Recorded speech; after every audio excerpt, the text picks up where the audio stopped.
제 아내는 한때 식당에 가면 이 집은 하루 매상이 얼마나 될까 하는 것을 항상 생각했습니다. 식당에 손님이 별로 없으면 이 집은 식당 꾸미는데 돈이 많이 들었을 텐데 이렇게 손님이 없어서 어떡하나 이런 걱정을 항상 했습니다. 지금은 하지 않습니다. 제가 하도 뭐라 그래서 지금은 하지 않는데 한동안 그런 걱정을 많이 했습니다. 제 아내 말고도 저희 교회 이런 걱정하시는 분들 많죠. 우리 배 권사님 같은 경우도 항상 지나다니시면서 차가 없으면 여긴 어떡하나 이런 걱정을 하시는데, 그런데 이것을 가르쳐서 걱정을 사서 한다 그렇게 이야기하는 겁니다. 식당이 장사 잘 안 된다고 내가 도와줄 것도 아니죠.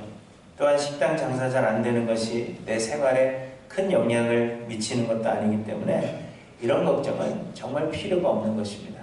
내가 식당을 경영하는 사람이 아니라면 그런 걱정이 필요가 없는 것입니다. 손님은 손님일 뿐이죠. 내가 먹고 싶은 것 사서 먹고 나오면 그만입니다. 인간된 도리로 잠시 걱정을 할 수 있습니다. 그러나 우리는 금세 잊어버리고 그 일에 대해서 신경을 쓰지 않는 것은 우리가 주인이 아니기 때문입니다.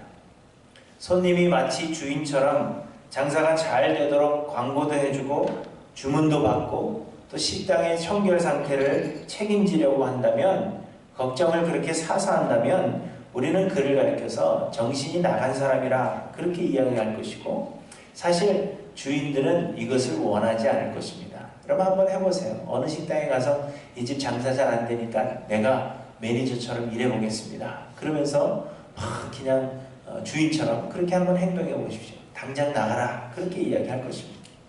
손님은 가게를 걱정할 필요가 없습니다.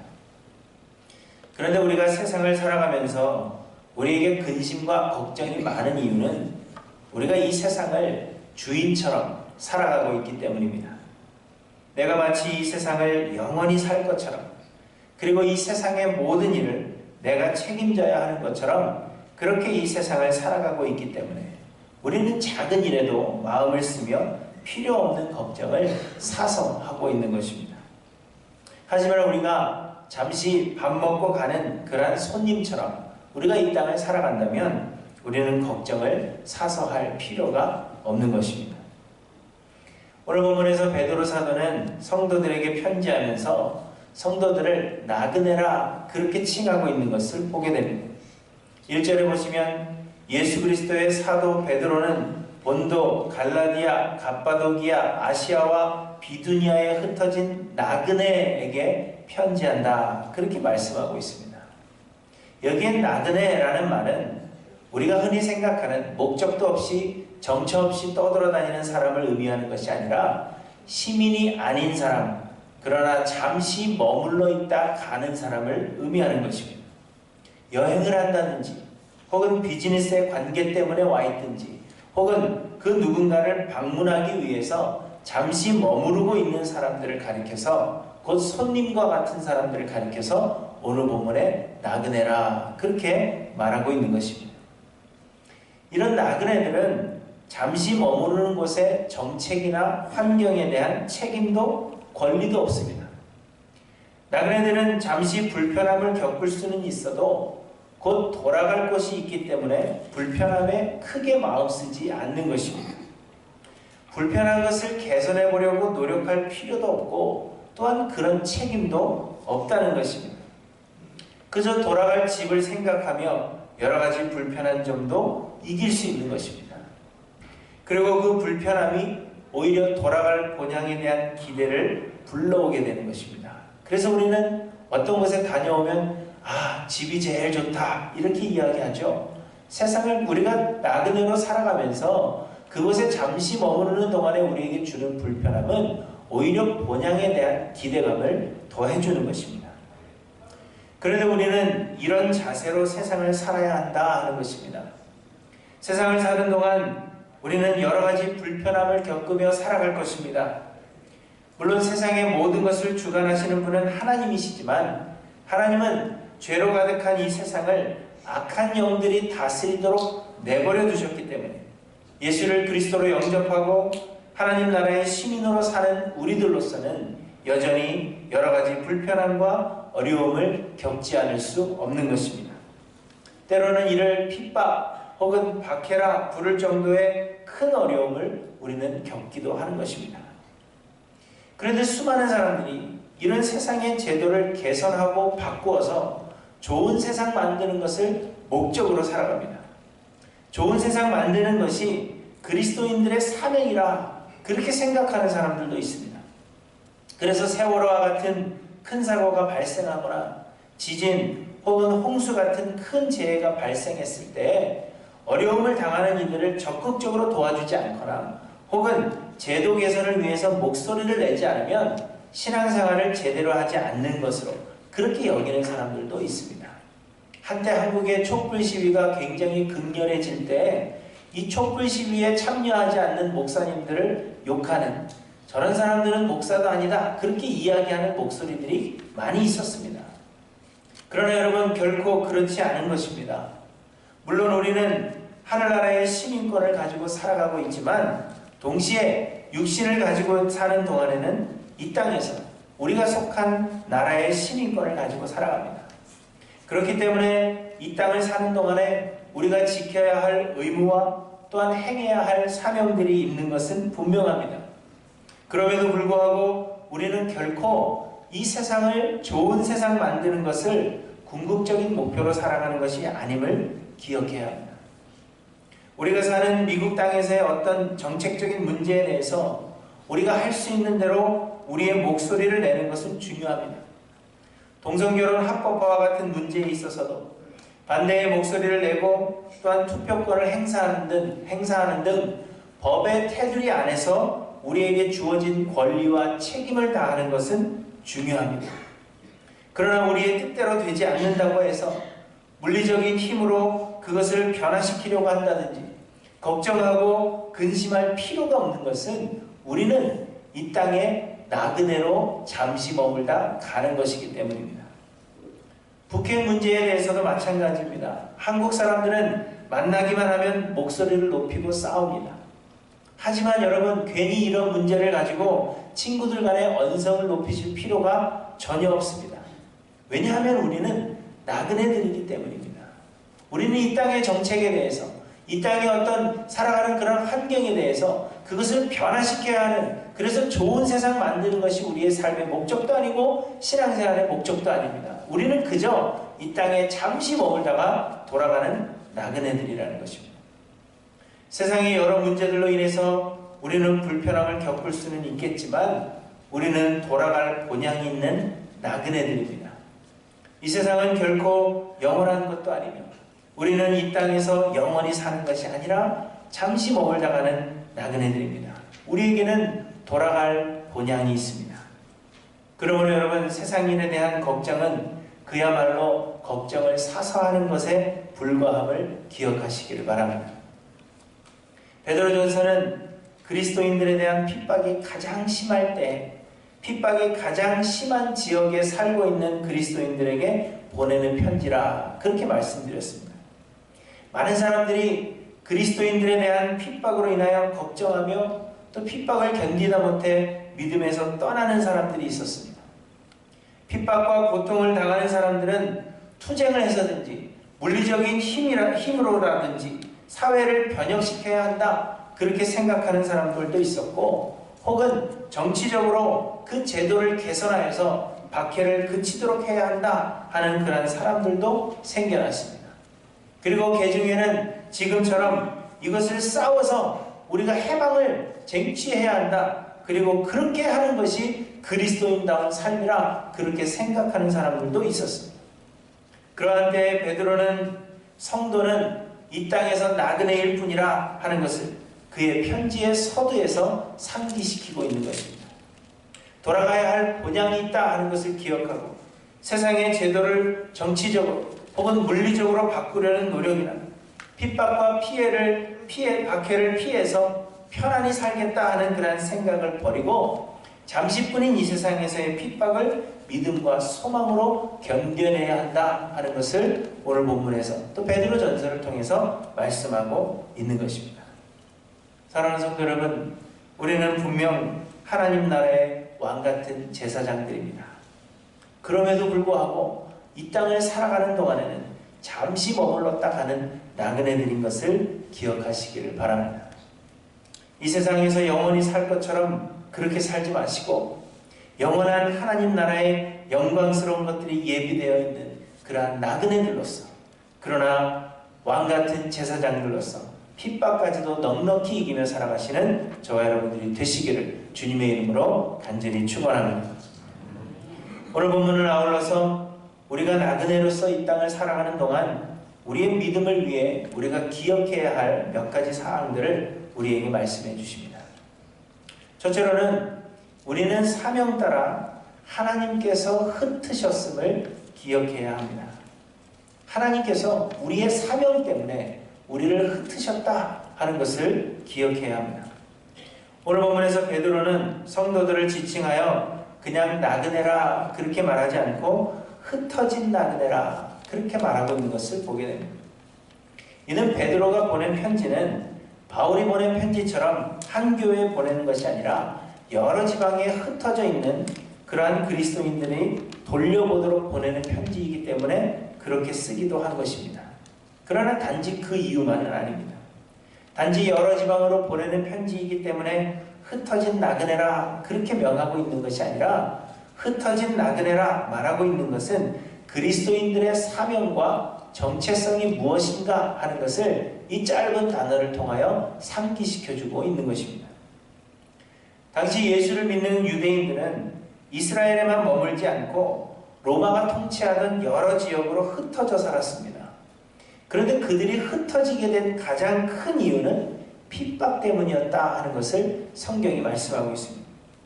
그리스도인들이 믿음 때문에 핍박을 받기 시작하면서 이들은 핍박을 피해서 이곳저곳으로 흩어져 살기 시작했다는 것입니다. 사도행전 8장에 보시면 스데반 집사님의 순교 후에 믿는 자들에 대한 박해가 심해졌고 그로 인해서 사람들이 온 땅으로 흩어지게 되었다 하는 것을 우리에게 말씀하고 있습니다. 사도행전 8장 1절 말씀입니다. 사울은 그가 죽임당함을 마땅히 여기더라. 그날에 예루살렘에 있는 교회에 큰 박해가 있어 사도 외에는 다 유대와 사마리아 모든 땅으로 흩어지니라 이렇게 말씀하고 있습니다. 박해 때문에 예수를 믿는 사람들이 여러 지방으로 흩어지게 되었다는 것입니다. 그런데 사람들은 그저 박해를 피해서 이곳저곳으로 흩어졌다 할지라도 하나님은 복음 전파를 위해서 계획적으로 믿는 자들을 흩으셨다 하는 것을 우리에게 말씀하고 있는 것입니다. 곧 하나님께서 목적을 가지고 백성들을 흩으셨다는 것입니다. 믿는 사람들은 핍박 때문에 흩어진 것으로 생각하지만 그러나 하나님은 목적을 가지고 이들에게 사명을 주셔서 이들을 흩으셨다는 것입니다. 사도행전 1장 8절에는 여러분들이 잘 아시는 구절이 나옵니다. 오직 성령이 너희에게 임하시면 너희가 권능을 받고 예루살렘과 온 유대와 사마리아와 땅끝까지 이르러 내 증인이 되리라 하시니라. 이 말씀은 땅끝까지 복음을 전하여 증인이 되라 하는 명령이 아니라 하나님께서 이루실 일에 대한 서술이다, 설명이다 그렇게 말씀드렸습니다. 증인이 되라 하시는 것이 아니라 증인이 될 것이다. 내가 너희로 하여금 복음 전파의 증인으로 사용되어지게 할 것이다. 너희를 사용할 것이다. 이런 말씀이라고 말씀드렸습니다.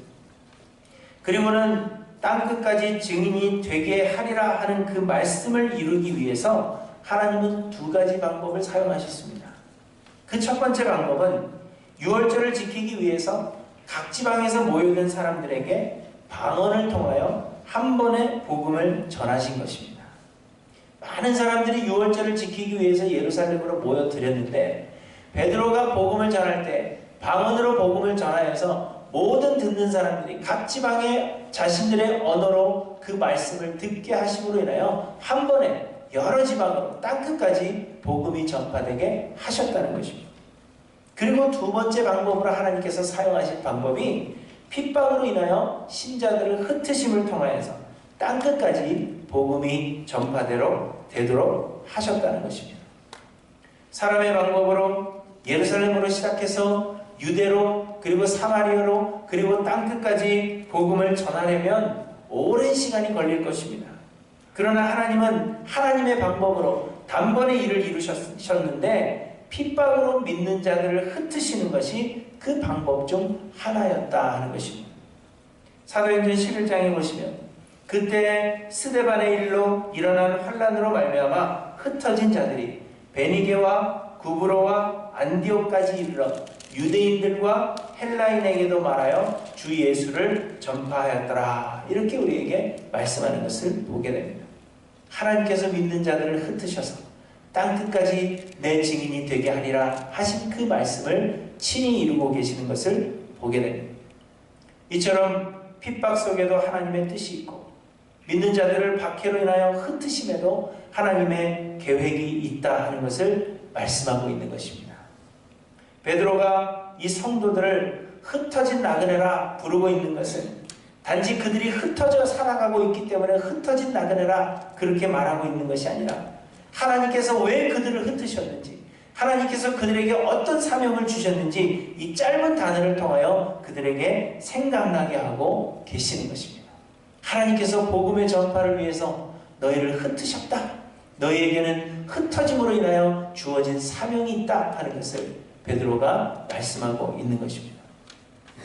그렇다면 우리가 지금 살아가고 있는 모든 순간이 하나님께서 우리에게 사명을 맡기신 순간이라 하는 것을 우리는 또한 깨달아야 하는 것입니다.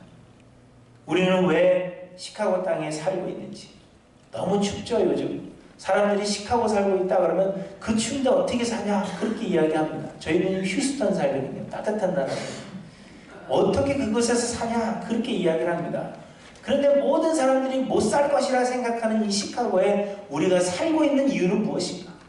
하나님께서 왜 우리를 이곳으로 보내셨는지, 그리고 우리는 왜 시카고 땅 중에서도 이쪽 북쪽으로 올라와서 교회를 설립하게 하셨는지, 우리는 그저 먹고 살기 위해서 좋은 교육 환경을 위해서 이곳을 선택했다 그렇게 생각할지라도 하나님은 복음 전파의 사명을 위하여서 우리를 흩으셨을 뿐만 아니라 우리를 이곳까지 불러주셨다 하는 것을 말씀하고 있는 것입니다.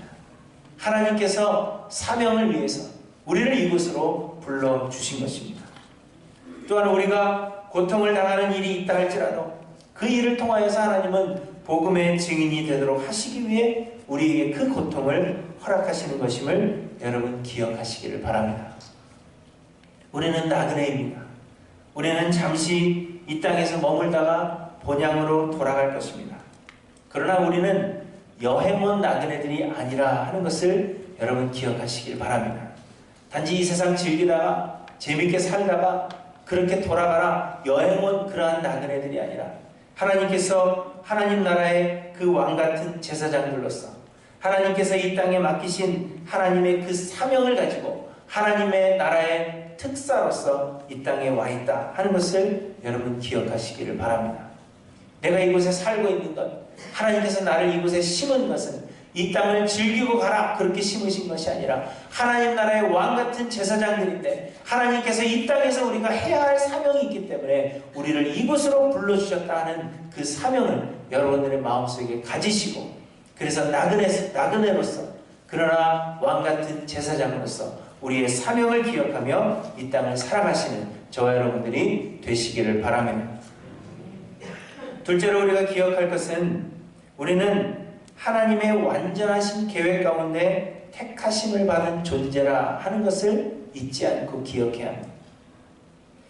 우리가 세상에서 핍박을 견딜 수 있는 것은 훗날에 받을 영광 때문입니다.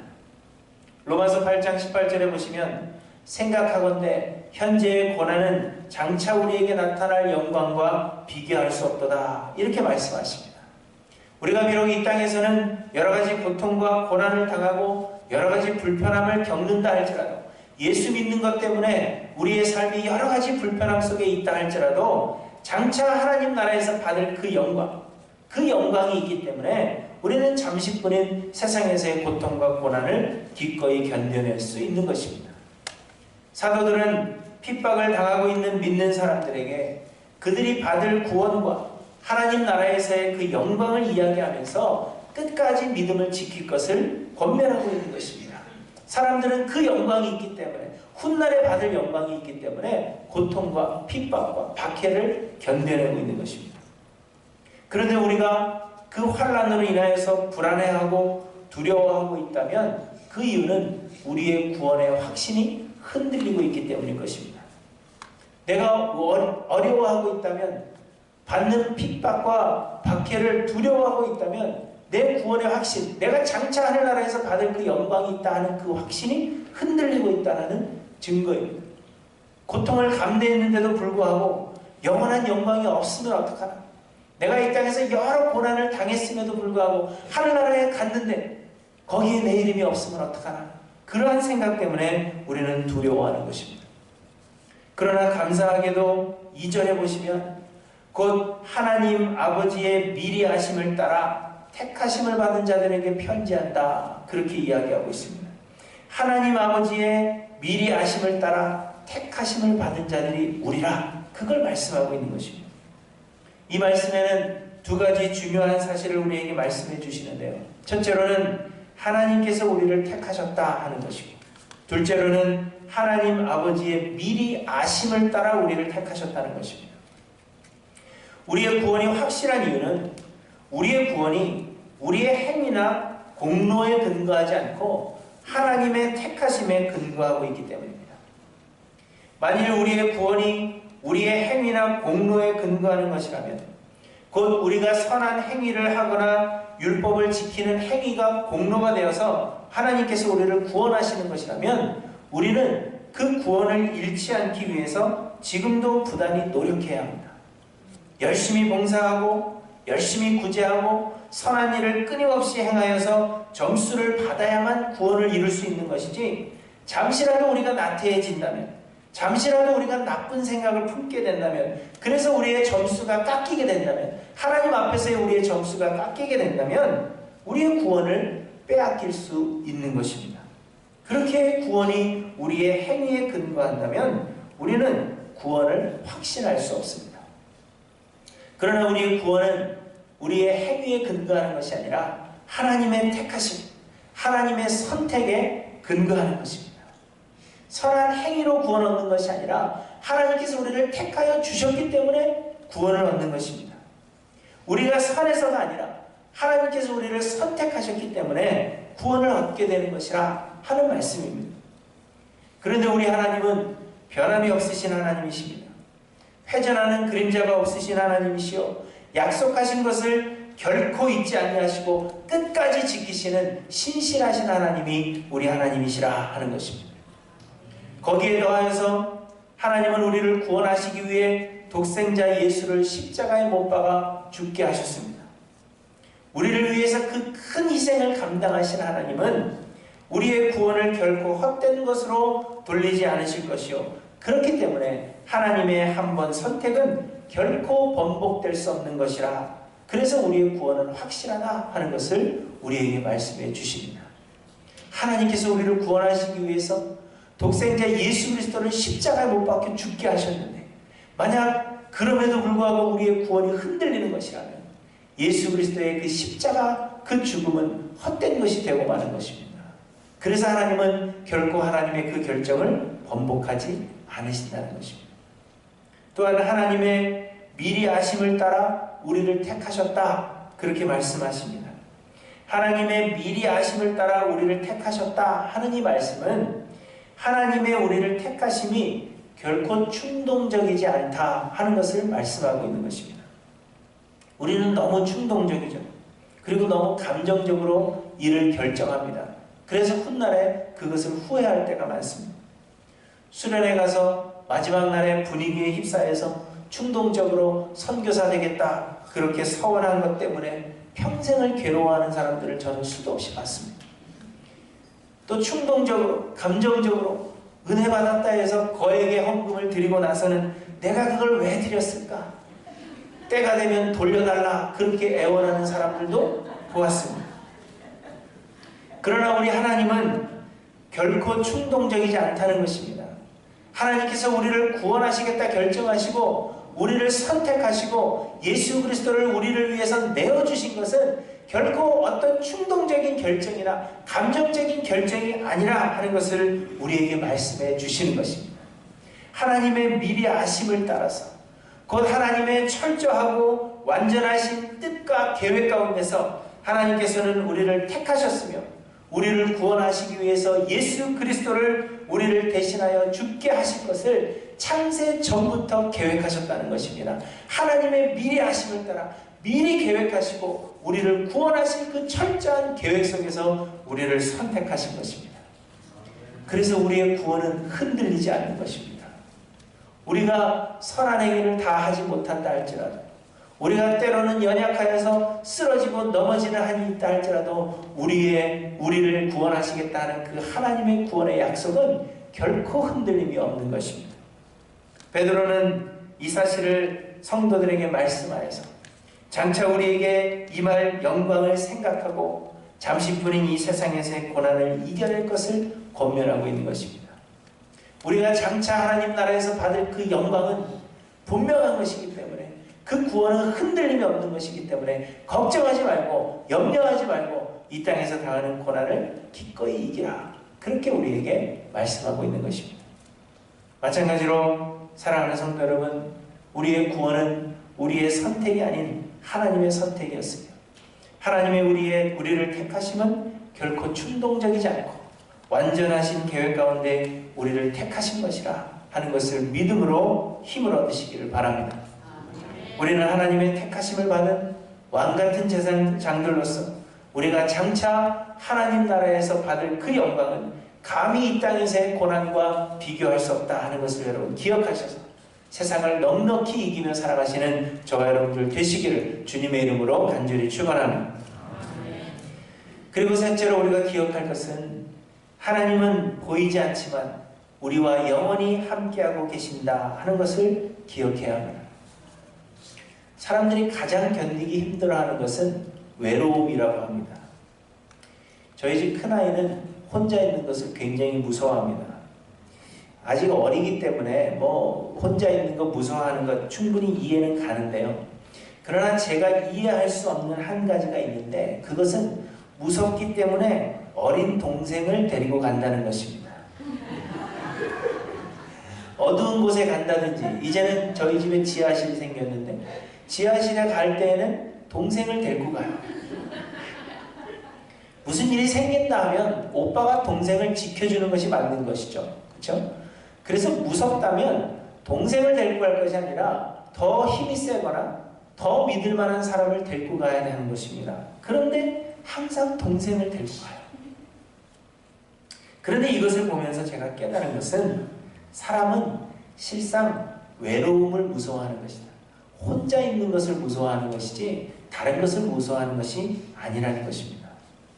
그래서 힘이 세든지 적든지 나이가 많든지 적든지 혼자 있는 것이 무섭기 때문에, 혼자 있는 게 싫기 때문에 그 누군가를 데리고 가는 것입니다. 혼자서는 쉽게 힘을 잃고 좌절할 수 있지만, 그러나 누군가가 옆에 있다면 옆에 있다는 그 사실만으로도 어려움을 이길 수 있는 것입니다. 혼자서는 두려워하지만 그러나 누군가가 함께 있다 하면 용기가 나게 되는 것입니다. 목사들도 사역을 포기하게 되는 가장 큰 이유가 외로움 때문이라고 합니다. 나만 혼자 남았다. 내가 생각하는 그러한 사역의 목적에 아무도 동의해주지 않는다. 그렇게 생각할 때 사람이 무기력해지게 되며 소망을 잃고 그래서 사역할 힘도 잃어버리게 되는 것입니다. 우리가 잘 아는 엘리야 선지자는 능력의 선지자였죠. 이스라엘 백성들이 가장 존경하는 선지자를 뽑으라 한다면 모세와 엘리야를 뽑을 정도로 엘리야는 대단한 선지자였습니다. 그런데 그가 하나님 앞에서 차라리 나를 죽여달라 그렇게 애원했던 때가 있는데, 그 이유는 나만 홀로 남았다 하는 그런 생각 때문이었던 것을 여러분 잘 아실 것입니다.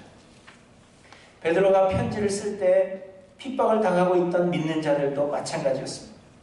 이들은 육체가 겪는 그러한 핍박의 고통보다도 더 견디기 힘들었던 것은 그 내면에 나만 홀로 남았다 하는 그 외로움의 무게가 더욱 컸을 것으로 그렇게 생각되어집니다.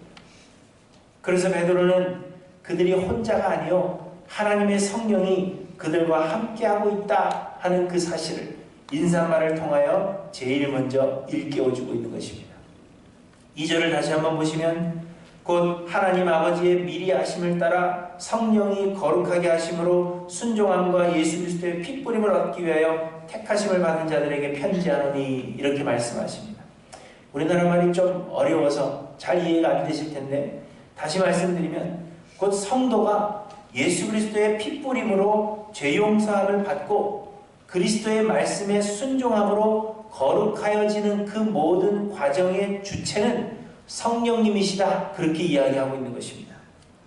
성도가 혼자 마음에 결심하고 내가 이 고난을 이겨보겠다, 내 뜻으로 내 의지로 하나님의 말씀대로 살아보겠다, 그렇게 생각하고 결단하고 행하는 것이 아니라 성도의 심령 속에서 하나님의 성령이 함께 하시며 그래서 그 역사하심을 이룰 수 있도록 하나님의 성령이 힘을 주고 있는 거다, 그걸 말씀하고 있는 것입니다.